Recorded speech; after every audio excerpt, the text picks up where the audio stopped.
So we have these two 7Ks sitting at the core of our data center network. I'm going to draw it this way so you can see it better. Off of this also, this is really our virtual private server. We run OpenVZ on these boxes inside of the VMware. The reason we do that is because the OpenVZ platform it has no high availability. By sticking it inside of VMware, we can now take an OpenVZ container and move it around between the nodes to guarantee its resources. We lose a blade, we don't lose all of our customers. It's going to move automatically up into another blade. So that helps us a lot and allows us to accomplish a price point that we wouldn't normally be able to accomplish and give those customers what they want from a virtual private standpoint, but give the availability that we want from a support standpoint. And then the higher end customers can buy the VM products directly. We don't actually have to sell one way or the other. So it's their choice. Whereas the VM's giving them more bare metal. The dedicated environment, so not all applications run well inside of a VM or a virtual private server.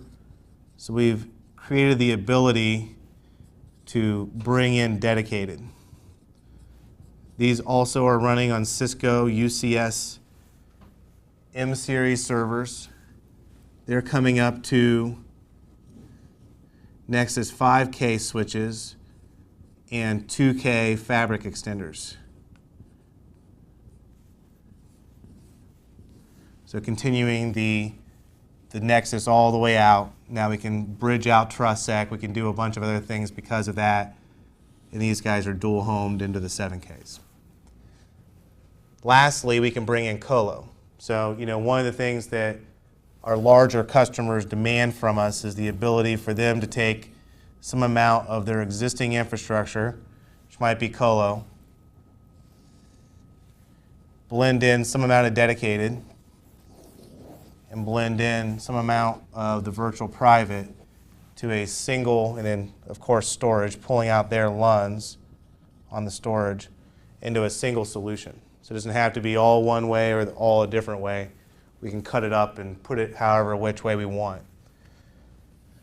So from a north-facing view of the network, you have our 7609 ISP router sitting very north of this. On the sides of this, you have our managed firewall platforms, which are firewall service modules that Cisco provides also. We have load balancing elements. And we have DDoS protection. All additional options that can be purchased and put into the solution. We also have hanging off of the 7Ks our EMC Avamar for backup. And we have the NAS head components to our SAN, which are Soleras, which allow us to do iSCSI,